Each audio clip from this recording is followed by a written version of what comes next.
Spoilers for episode 18, Labyrinth Runners. Here's what I noticed from watching the episode. The illusion track professor has a different outfit in Gus's memory than she does later in the show. Past Willow is a part of the Boo Boo Buddy Club.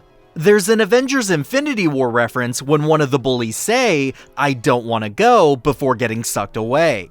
Out of the new multi-track students, the breakdown is Mytholomule with illusions and construction, thanks to his weekend trips with Gus, Emra with healing and illusions, and Edric with illusions, beastkeeping, and potions, thanks to Batrick and Ida. I double-checked, and the messages that Amity read out are indeed what Lou said, in case you were curious.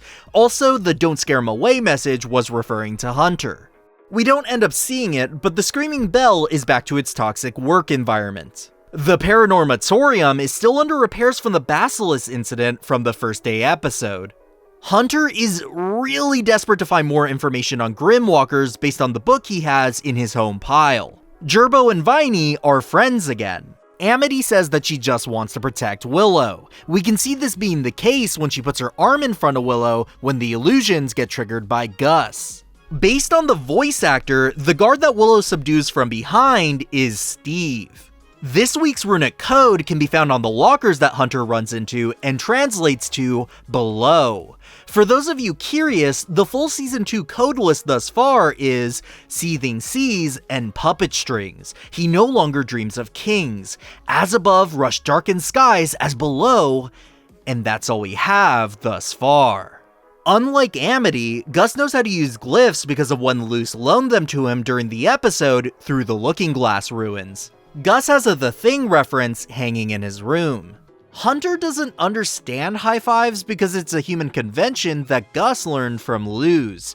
Also, there's been a lot of focus on Hunter's hands in the past few episodes. This could be foreshadowing something underneath his gloves in the future. The first hint that Willow was an illusion, and what made Hunter initially suspicious, is that she calls Gus Augustus. She hasn't called him that in a very long time, and never did so around Hunter. While everyone's being patched up either through bandages or magic, Barkus is literally licking his wounds like dogs do. Amity and Willow's pose is a Sailor Moon reference. The fact that Gus has an eye glow power like Willow shows us that the moonlight conjuring from the episode Hooty's Moving Hassle wasn't just relying on Willow's magic, and that Gus is more powerful than we thought. Gus and Hunter physically switch positions from earlier in the episode to symbolize who's supporting who. Hunter's never been hugged before. This is the first time we've ever seen a Coven Scout take off their helmet. And bonus fact, this Coven Scout, Severine, is voiced by the Owl House's creator, Dana Terrace. And last but not least, this is the very first episode of the show to not have a voice credit for Luz, since she only appears in photos during the episode. Be sure to leave a comment if you saw something I might have missed, and if you haven't already, subscribe to join the Witch Appreciation Society. I've been Danny K, and remember to do something nice for yourself today. Oh Titan, I can't wait for next episode. Where art thou so far away?